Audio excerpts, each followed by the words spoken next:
Hola, ¿qué tal? ¿Cómo están? Le damos la bienvenida a una nueva clase de Aviator.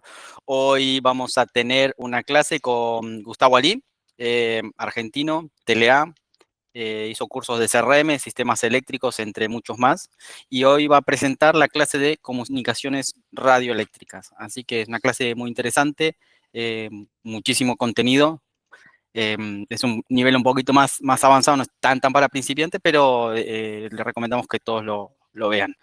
Y bueno, y como siempre, les presentamos rapidito un poco de lo que es Aviator, que es una plataforma educativa, aeronáutica, ¿no? Se refiere a todo lo aeronáutico, en donde buscamos conectar alumnos con instructores y em, bueno, con la gran diferencia de que, a diferencia de cualquier otra academia, que ustedes no tienen que pagar una membresía o hacer un curso o ser pilotos y demás. Cualquiera puede tomar una clase, así sean pilotos, comandantes, entusiastas, amantes de la aviación, pueden tomar una clase, directamente ingresan en la página elaviador.com.ar y acá, bueno, donde dice mi cuenta, porque yo ya tengo una creada, pero ustedes acá ponen crear cuenta y eso directamente les va a dar, lo va a llevar acá, donde ustedes pueden crear una cuenta gratuita. Es gratuita y es de por vida, no es que dura un tiempo, es gratuita y lo que les permite esto es justamente poder acceder a las clases con instructores, que acá ustedes ponen buscar instructor, y en el muro de integrantes donde aparecen todos, ¿no? Acá tenemos acá instructores, pilotos comerciales, pilotos privados y alumnos. Esto que dicen pilotos privados y pilotos comerciales, que hay pocos, es porque para que sean pilotos comerciales y pilotos privados tienen que ser pilotos recibidos dentro de la Academia Aviator, que eso es otra cosa que lo vamos a ver más adelante, ¿no? Pero todos ingresan como alumnos, aunque ya sean pilotos, y bueno, acá tenemos a todos los pilotos, los instructores y demás, al que ustedes pueden contactar y adquirir una clase, ¿no? Y vamos a hacer de cuenta que yo quiero tomar una clase con alguien que sepa mucho de simuladores de vuelo, entonces busco acá simulación de vuelo, ¿no?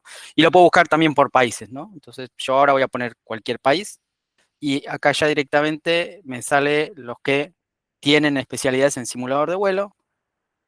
Y bueno, yo también puedo poner los que están online o los que no.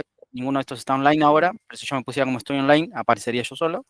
Y bueno, acá tenemos las horas de vuelo, las especialidades y demás. Y pueden comprar una clase, como dice acá la página, desde 9,99 o en caso de Argentina, lo pagarían en pesos. Y para lo que son integrantes de la academia, tienen este precio de 9,99 y si no, tienen un precio para los que tienen la cuenta gratuita de 14,99. Y bueno, y también les voy a mostrar una parte muy interesante, ¿no? Que acá en la academia tienen servicios que son gratuitos, como la parte de aplicaciones.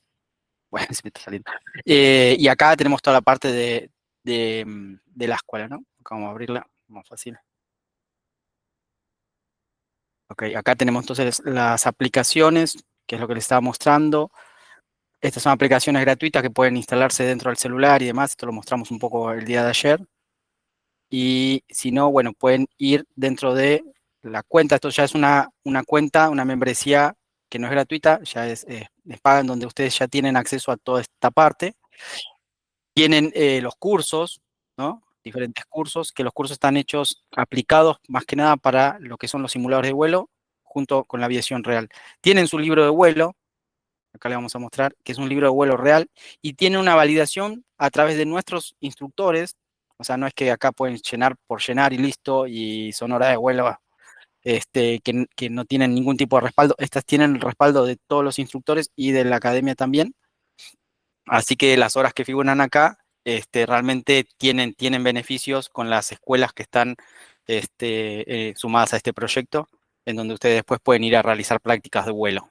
Y esto les va a ayudar mucho para eso, para los que quieran ser acarreados, para cualquiera que está haciendo un vuelo por deporte, ¿no? Bueno, acá estas están de pruebas, ¿no? Que son credenciales que también van obteniendo a lo largo de los cursos que hay, y van también teniendo licencias igual que un piloto real. También tienen un certificado de aptitud. Nosotros les mostramos cómo es las pruebas que se hacen psicofísicas y demás, y les hacemos un tipo de prueba psicofísica online para que también tengan toda la experiencia idéntica a la de la aviación real. Y después, bueno, tienen el hangar. Esta es una parte interesante, que es ustedes a medida que van completando los cursos, van habilitándose los distintos aeronaves. Entonces, si ustedes quieren volar hoy un 172, siendo recién PPA, tienen que hacerlo igual que en la aviación real, con un instructor que les hace una clase de adaptación a esta aeronave. Hacen un vuelo de 1 hora con 5 aterrizajes, el instructor los evalúa y tienen que hacer todo al pie de la letra como en la aviación real. Entonces, esto lo que tiene es que ustedes van a poder realmente tener la experiencia de la aviación real en la comodidad de sus casas con su simulador de vuelo, sea cual sea, como mostramos en la clase de simulador de vuelo, Flight Simulator, Prepar 3D, MES FS, Explain o cualquier otro. Así que bueno, esto es un poquito más. Nosotros después igual vamos a ir mostrándole más acerca de lo que es la academia, pero no los quiero entretener demasiado ahora. Los dejo con Gustavo Ali para la clase de comunicaciones radioeléctricas. Hola a todos, mi nombre es Gustavo Ali, egresé en área de mantenimiento en los años 80 en Aerolíneas Argentinas siendo técnico aeronáutico. Fui evolucionando dentro de la empresa, pude acceder a ser técnico de vuelo de 727-200 y posteriormente de 747-200. Simultáneamente iba juntando horas de vuelo para poder asimilarme en la empresa como piloto, que fue mi última función como primer oficial de 737-500. Siempre fui un apasionado de las comunicaciones, así que, dicho sea de paso, soy radioaficionado. En este video breve de 1 hora trato de ser lo más ameno y claro posible para poder ir dando información de cómo fue evolucionando las comunicaciones dentro del ámbito aeronáutico. Desafortunadamente no tengo la seguridad de poder estar en forma presencial con ustedes, por eso me animé a hacer este video.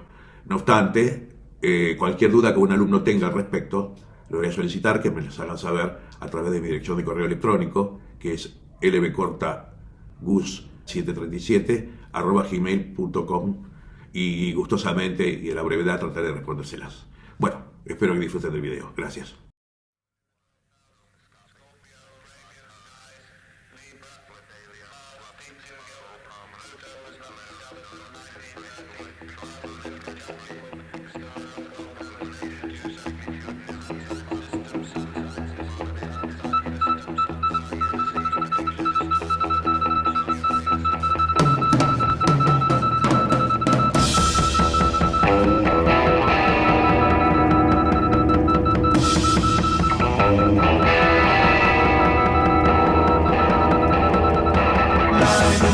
Between a second scene, the fights between the blue you once knew. Floating down, the sound resounds around the icy waters underground. Jupiter and Saturn.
Hola, bienvenidos a todos. Mi nombre es Gustavo Ali y la intención de este video es compartir información sobre la evolución de las comunicaciones radioeléctricas en la aviación. Espero que el material les sea ameno y de su agrado. Gracias. Como preámbulo de este material vamos a revisar un poco la historia de las comunicaciones. En principio, solo era posible la transmisión de señales eléctricas alámbricas y gracias a la creación de un código cuasi binario se logró difundir información a largas distancias.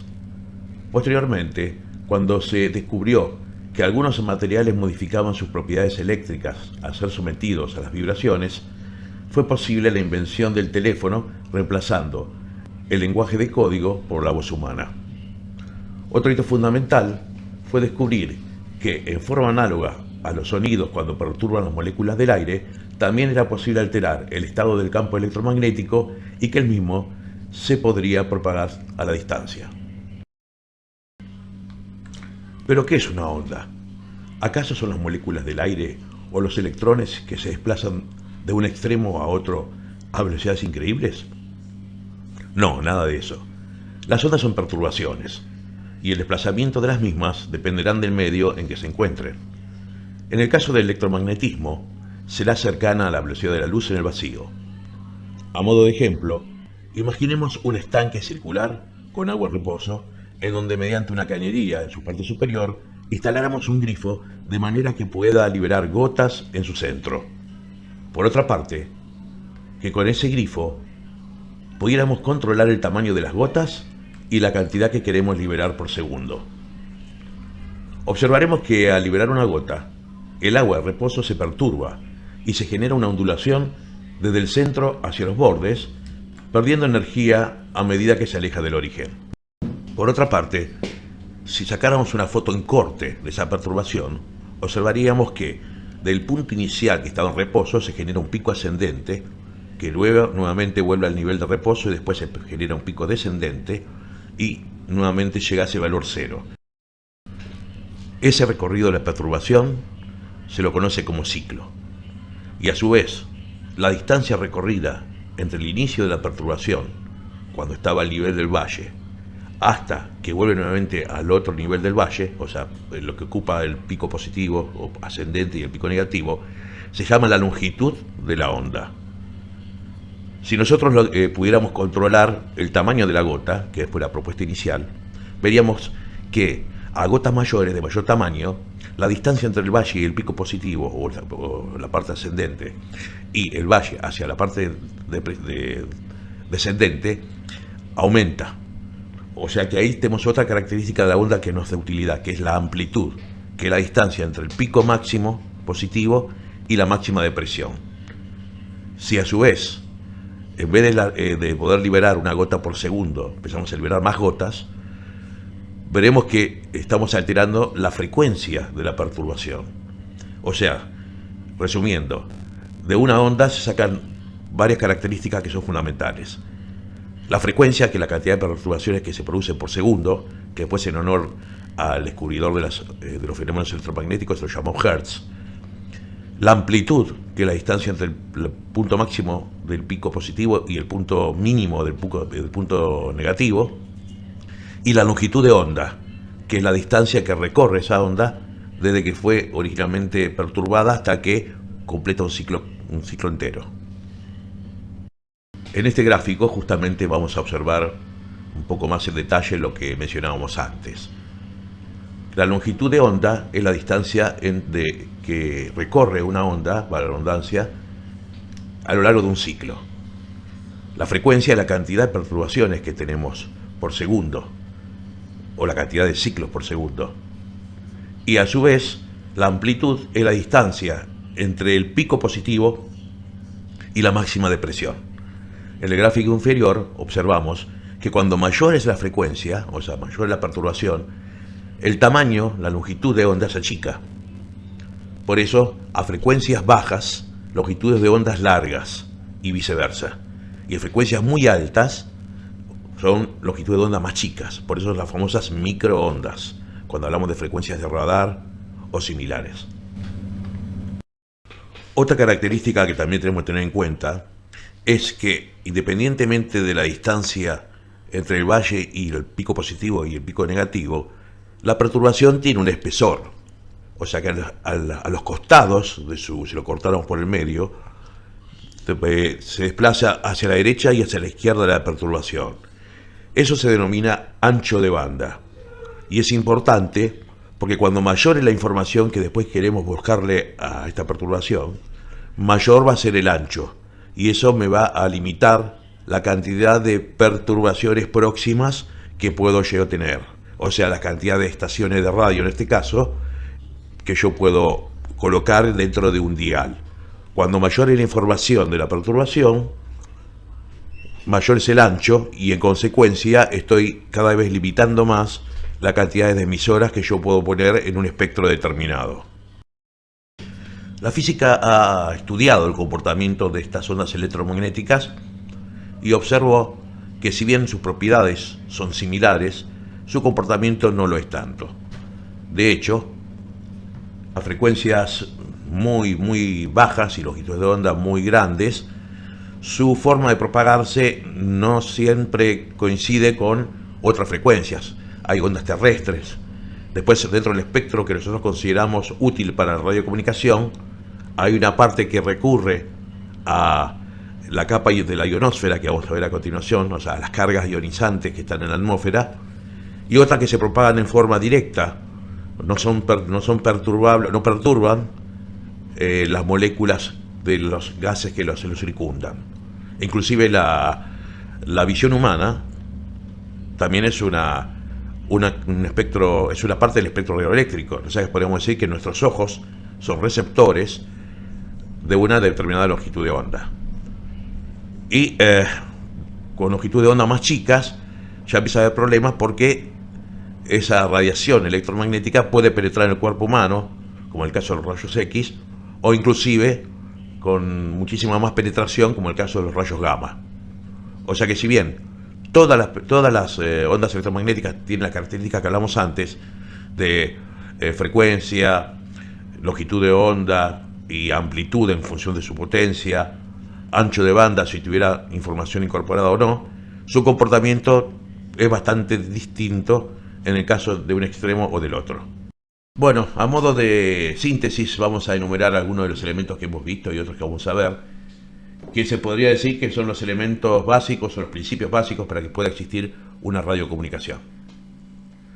Ya hemos hablado un poco de las ondas electromagnéticas y la podemos definir como que son señales que viajan por el espacio sin utilizar conductores o cables. Esas ondas electromagnéticas, si son puras, o sea que son de una frecuencia y una amplitud determinada, sin sufrir ningún tipo de alteración, se la puede llamar que es una onda portadora. En esa onda portadora, nosotros lo que queremos es incorporar un mensaje. Entonces, para eso se utilizan las técnicas de modulación, que es cómo incorporar a esa señal limpia el mensaje que yo quiero que sea percibido en el otro extremo de la cadena, que en este caso va a ser el receptor.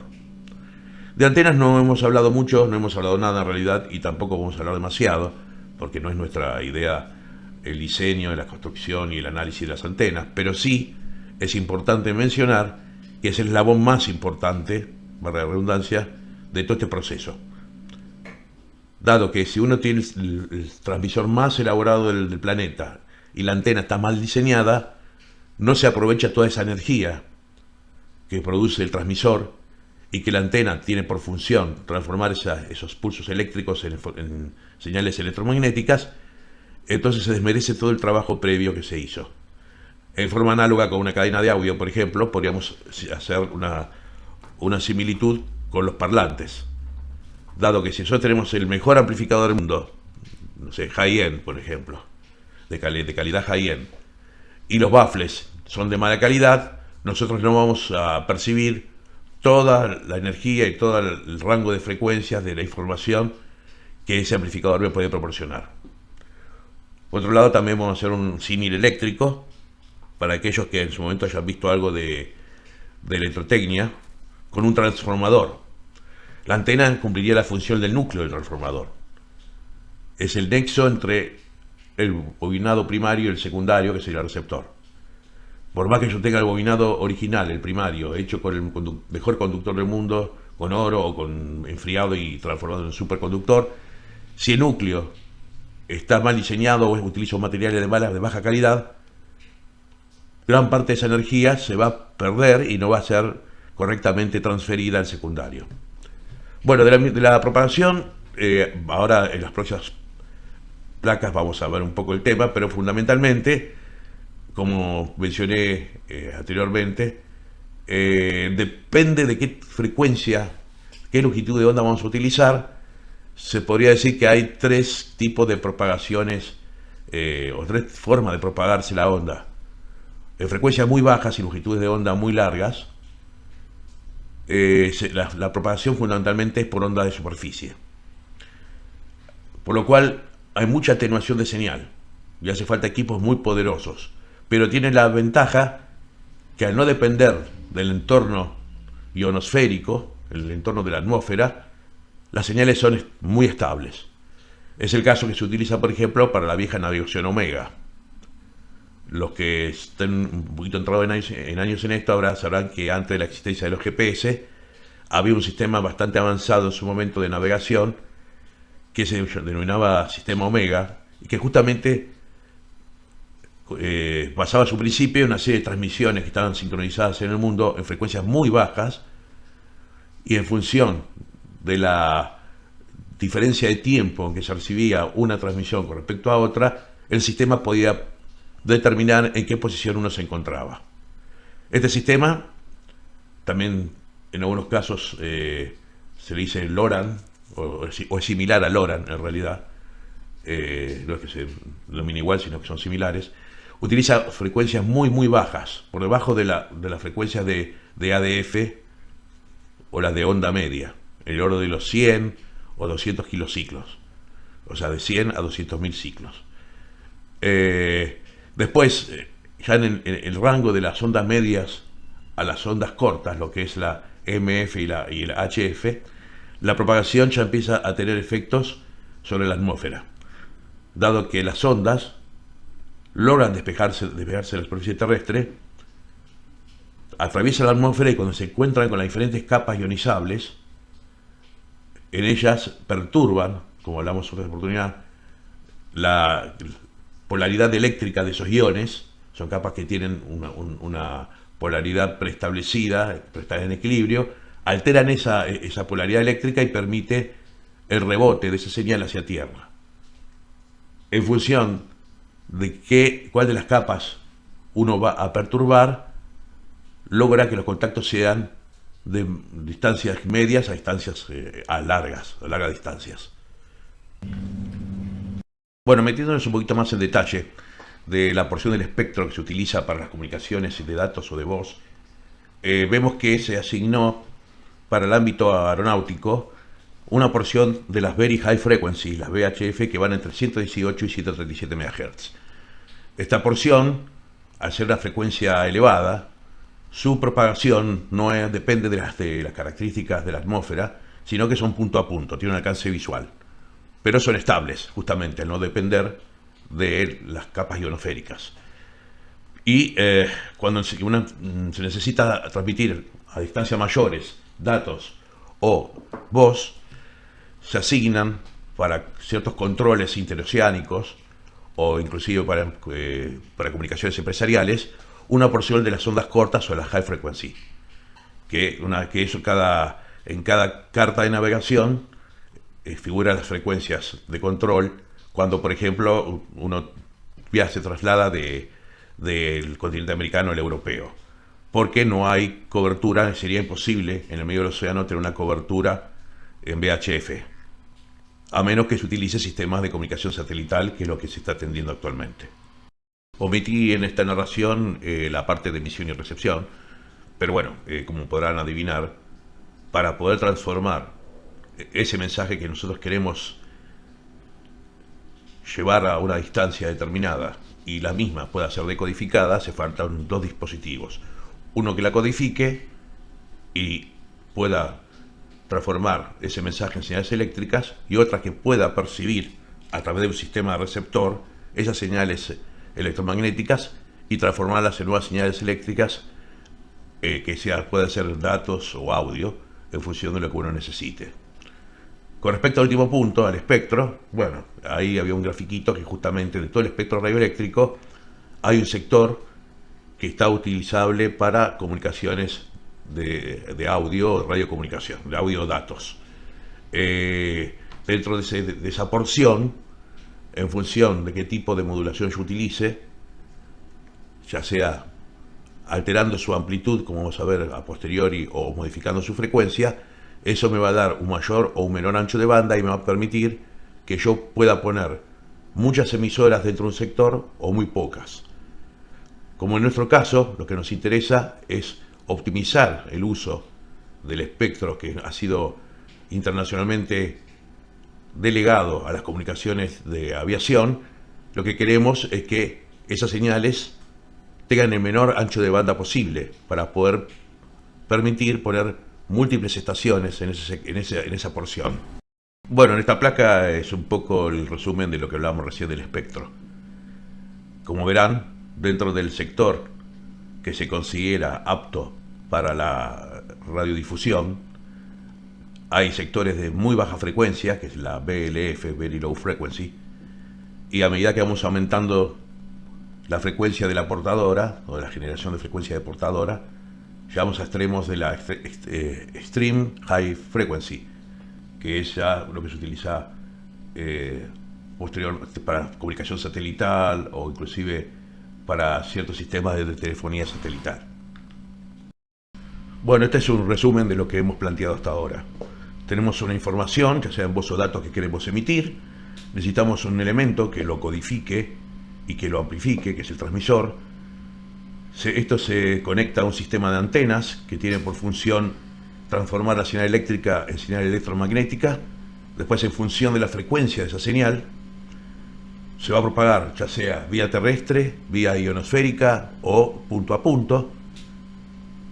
Va a haber un sistema de antenas también que recibe esa señal y transforma las señales electromagnéticas recibidas en eléctricas, las decodifica y las transforma nuevamente en una señal procesada, que es el receptor, y al final ya todo ese mensaje que nosotros nos interesaba comunicar se puede presentar en una pantalla terminal o a través de un altavoz.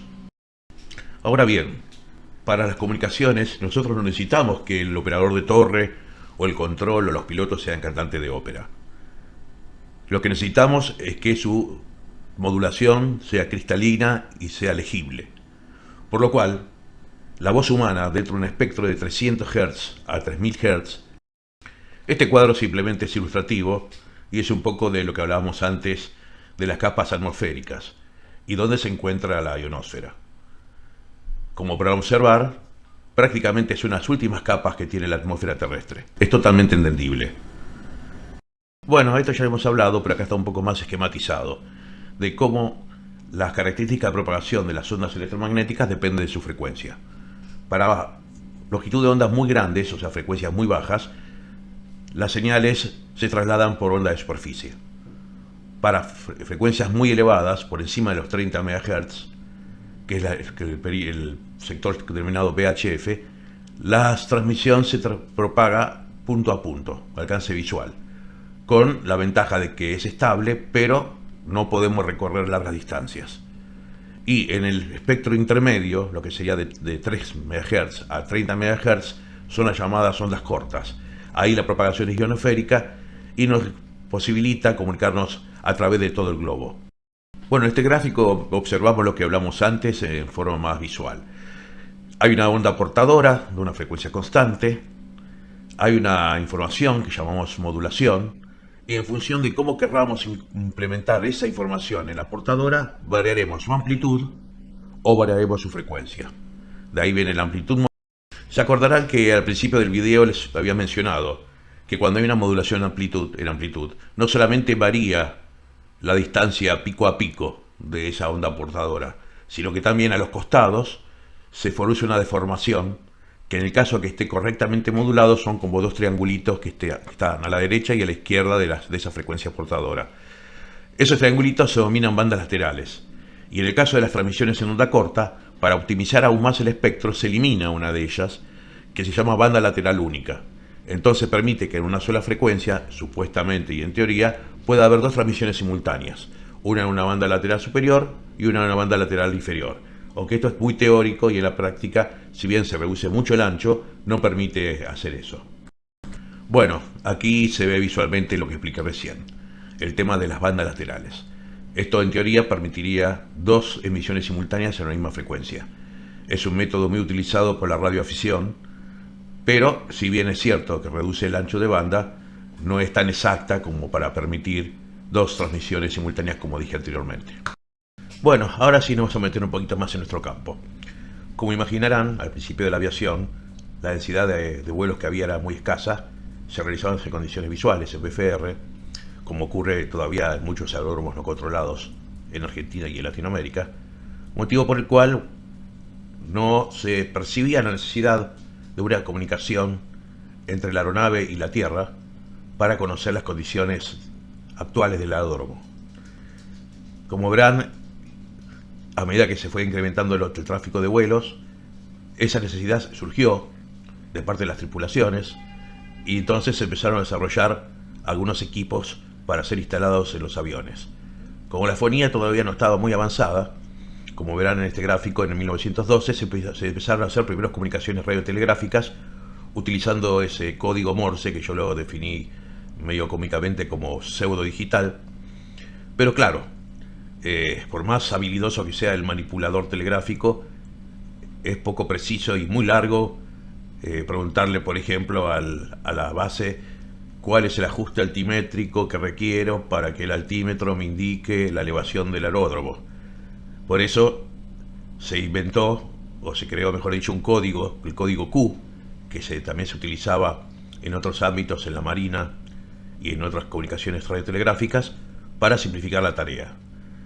A pesar del tiempo transcurrido, todavía tenemos términos que son de uso y costumbre, como QNH, QFE, QNE, QRF. Obviamente es mucho más rápido solicitar cuál es el QNH que todo el speech que yo mencioné anteriormente. Aparte de lo mencionado, lo que tenemos que tener en cuenta es que la transmisión en amplitud modulada, como la voz, para que sea legible y que se pueda entender con claridad, no hace falta transmitir todo el espectro vocal, sino una porción de ella. El ancho de banda de la amplitud modulada es más pequeño, por lo cual nos permite poner varias estaciones dentro del espectro autorizado para las comunicaciones aeronáuticas, varias estaciones con frecuencias casi contiguas, sin que se interfieran una con la otra.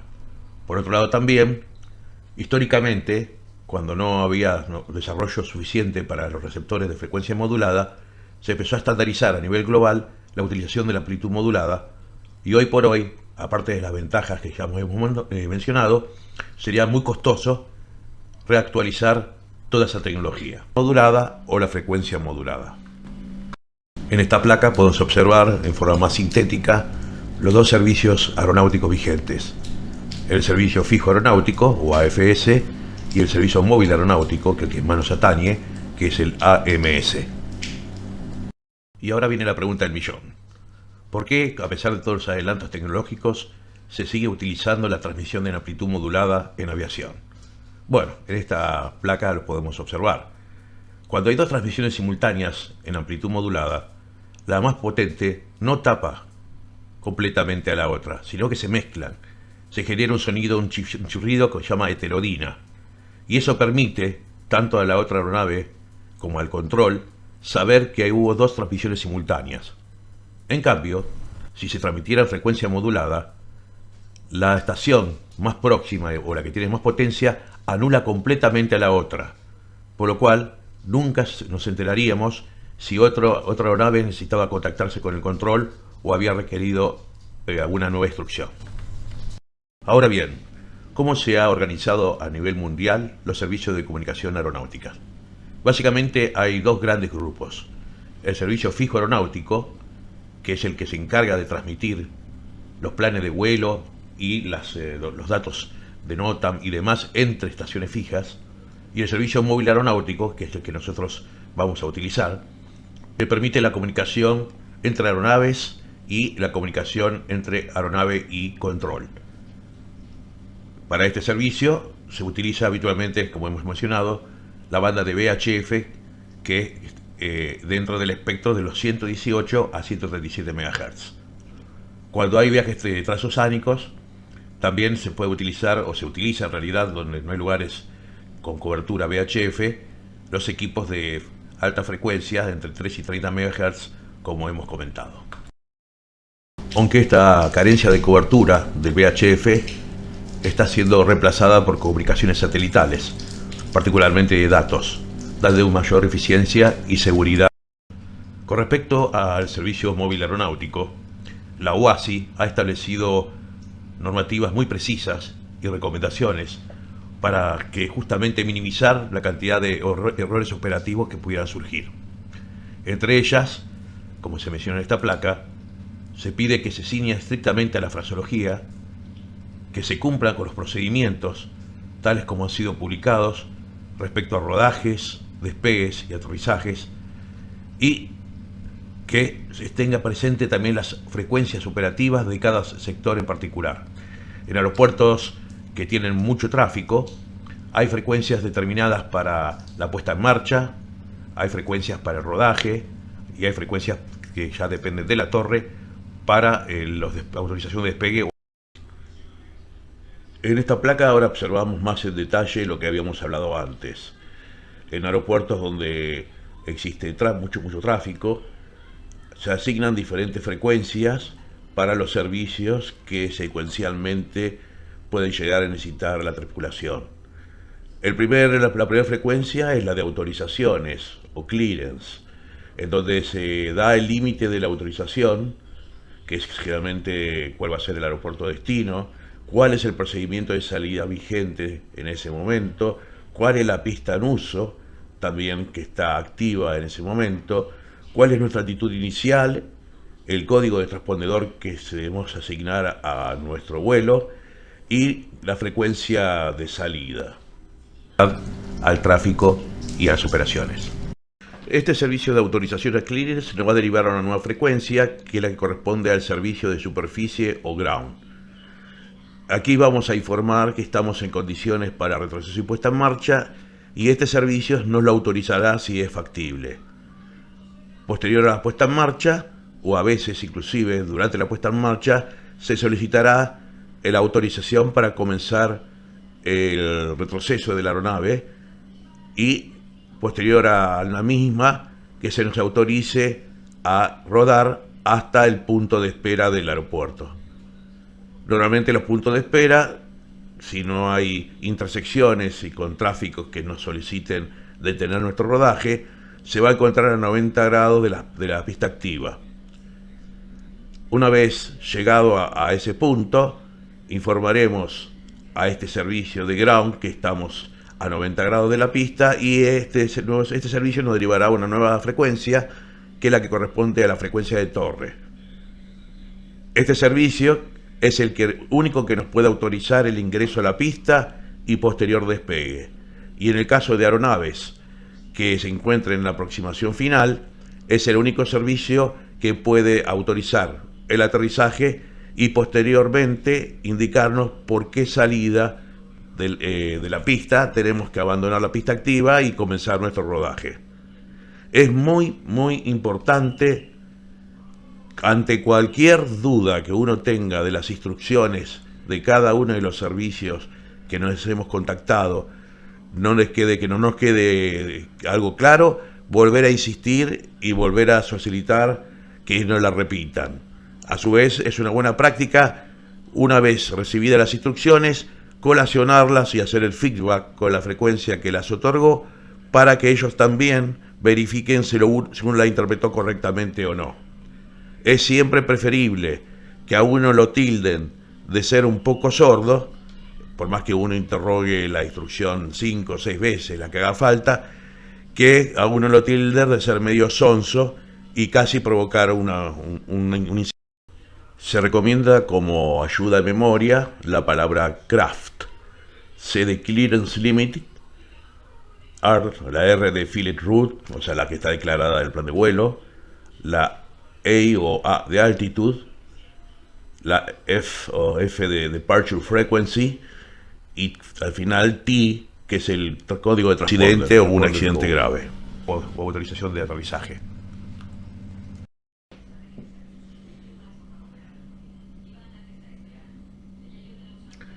Por eso el mismo énfasis que ponemos en tierra, también respecto a las comunicaciones, tenemos que tenerlo cuando estamos volando. Los norteamericanos, los anglosajones, en realidad, han, como ayuda de memoria, hecho este cuadro referido a las 4 Ws que uno debe tener presente.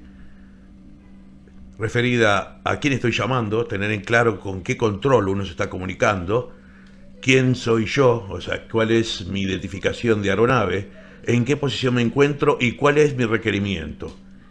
Estos ellos lo dominan como las 4 W.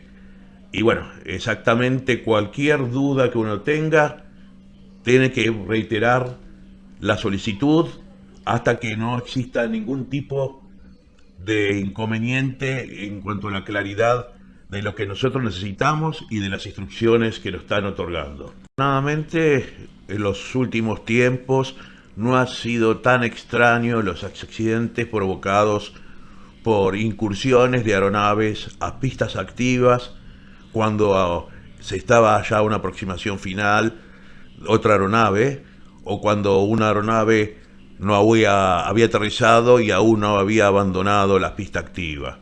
Recordarán que hasta hace poco hubo un accidente muy importante entre un servicio de bomberos que interpretó mal aparentemente la instrucción, fue autorizado a cruzar una pista activa cuando justo estaba en proceso de aterrizaje otra aeronave.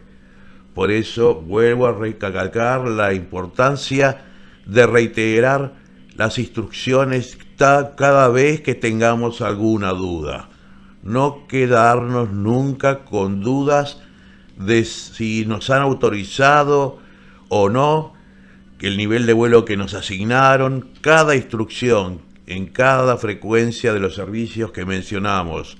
Si tenemos duda alguna, reiterar, volver a preguntar, colacionar, para que no haya ningún tipo de inconvenientes en la operación.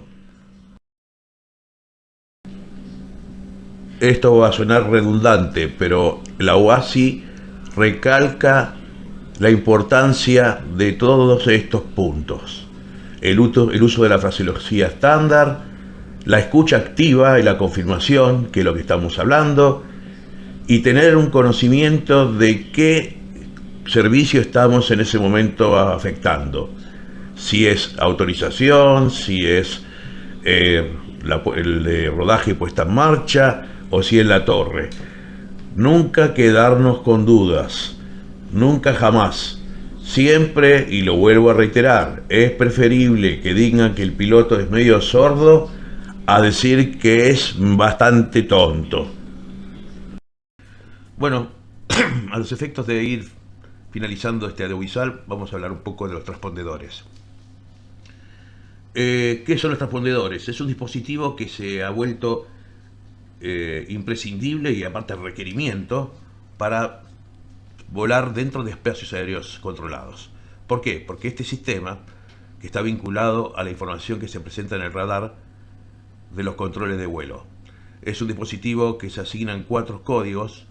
Ustedes se acordarán que cuando hablábamos de las diferentes secuencias del servicio móvil aéreo, cuando la autorización, uno se contactaba con la autorización, dentro de esas comunicaciones se nos informaba cuál era el código que tendríamos que tener asignado a nuestro vuelo. Ese código está permanentemente en comunicación, hay como un ida y vuelta regular entre la aeronave y el sistema de radar, por lo cual el operador de radar, al ver el número, lo puede cambiar en su pantalla, le puede atribuir, ponerle un label del número de vuelo, y si el transpondedor, aparte este es el tener modo básico A, tiene el modo C, también le aparece la altitud en que se encuentra la aeronave. Posteriormente apareció un sistema, que es el sistema S, modo S, que es bastante más avanzado y lo que hace es utiliza información digital de 24 bits como una dirección única a nivel mundial. En ese caso, digamos, ya cada aeronave, independientemente de qué compañía lo utilice y qué vuelo haga, tiene ya por default, digamos, cargado un código único, que es el que se debe informar al control y que es único a nivel mundial. Algo parecido a, no sé si ustedes saben los códigos de los libros, el ISBN creo que es, bueno, que cada libro que se publica hay un código que es un registro a nivel mundial. Bueno, esto cumple más o menos la misma función. De esta manera, el controlador sabe. En esta placa podemos observar un poco más en detalle lo que hablábamos antes. Hay una señal que sale desde del control hacia la aeronave y otra que devuelve la aeronave con la información solicitada. Como verán, son del orden del gigahertz. La posición del avión, su altitud y exactamente de qué avión estamos tratando. Ambas señales, o sea, si bien son dentro del espectro de la UHF, Ultra High Frequency, están bastante separadas de las frecuencias que se utilizan en el radar. Pero ambos sistemas están anexados entre sí, para que la pantalla del operador les pueda aparecer la información que le está suministrando el avión. Cabe destacar, que no lo dije en la placa anterior, que el sistema A, C y el S son totalmente compatibles. O sea, si uno opera en modo S, pero a una terminal ese modo no lo tiene habilitado, igual recibe la información de los otros dos modos, y viceversa. Si bien dijimos que los códigos los ofrece el control para asignárselo a cada vuelo, o en el caso de que el modo S ya vienen y están, digamos, de uso mundial, no son alterables, hay un conjunto de códigos que no puede ser utilizado con ese fin. ¿Por qué? Porque están determinados de una forma universal para determinar algunas situaciones, para redundancia, atípicas en el avión. Por ejemplo, el código 7700, si nosotros lo ponemos en nuestro transpondedor, estamos indicando al radar, y va a aparecer con otro color en la pantalla, informando que tenemos un problema de una emergencia importante, ya sea un fallo del motor, un problema de un peligro inminente, o una persona que está en una situación médica muy crítica. Tenemos ese otro código que es el 7600, que justamente refuerza de cómo se ha ido incrementando la utilidad de los sistemas de radiocomunicación a bordo, porque si nos quedáramos por un problema eléctrico sin posibilidad de tener contacto vocal con otro avión o con los controles, este sería el código que deberíamos poner, y el radar estaría en ese caso informado que no hay forma de contactarse verbalmente con esa aeronave. Y en ese caso, bueno, cada empresa tiene un procedimiento a seguir como caso de poder continuar su vuelo de acuerdo a los planes previstos, y el control deberá priorizar a esa aeronave en su secuencia de descenso y demás, a sabiendas que no hay forma de contactarse con él. También está el código 7500, que es cuando por algún motivo se genera una situación de violencia en cabina o un intento de secuestro, y también en ese caso se alerta al control que la aeronave se encuentra no bajo el control de la tripulación, sino que puede ser que sus órdenes sean sugeridas por la fuerza. Existen otros códigos que son específicos para los vuelos en condiciones visuales, o sea, para VFR, como el 7000, el 1200 y el 2000. Los dos primeros básicamente son a los efectos de que el control sepa que esas aeronaves están volando con vuelas visuales. Esta placa tiene por objeto, como una ayuda a memoria, acordarse de estos tres códigos que no debemos dudar en ponerlos en nuestro transpondedor ante una situación determinada. El 7700 para emergencia general, el 7600 para falla de comunicación y el 7500 en el caso de intento de secuestro o interferencia ilícita. Ayuda a memoria, 77 emergencia, 76 radio, 75 interferencia ilícita. Bueno, esto ha sido todo por ahora. Espero que el video le haya resultado grato y ameno, y quedaré atento a cualquier pregunta o duda que surja posteriormente a este video. Sé que le van a suministrar un cuestionario y en función de lo que hemos visto no van a tener mayor dificultad de poder contestarlo.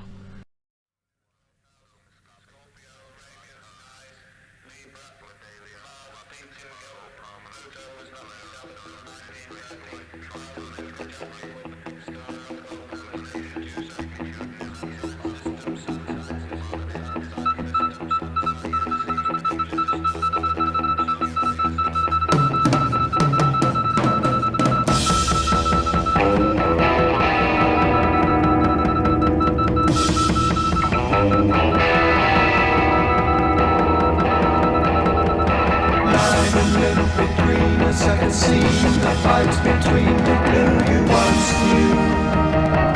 Floating down, the sound resounds around the icy waters underground. Jupiter and Saturn. Desde ya, muchas gracias.